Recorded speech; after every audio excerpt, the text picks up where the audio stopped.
Hello everyone, in this video I'm going to show you 5 obsolete PC programs and their successor.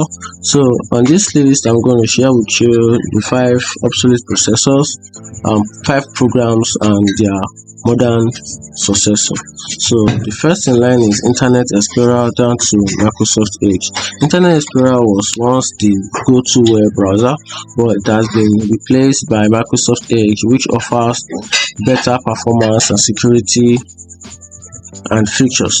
Now the next in line is Winamp. Winamp moved from Winamp to VLC media player. Winamp was a popular media player in the late 90s and was popular media player in the early 90s, and early 20s VLC player has been taking its place, supporting a wide range of audio and video format.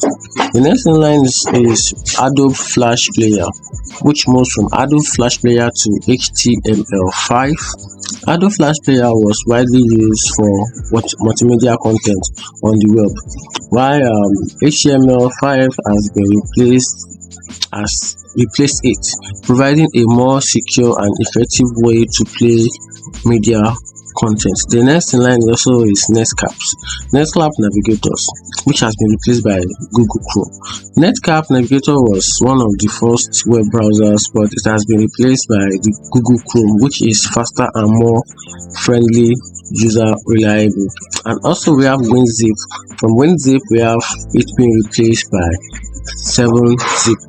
WinZip was a popular file compression tool, but 7-Zip has become the preferred choice due to its open source nature and support for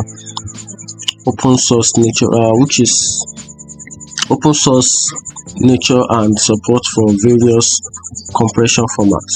So these modern processors offer improved functionality, security and user experience compared to their predecessors.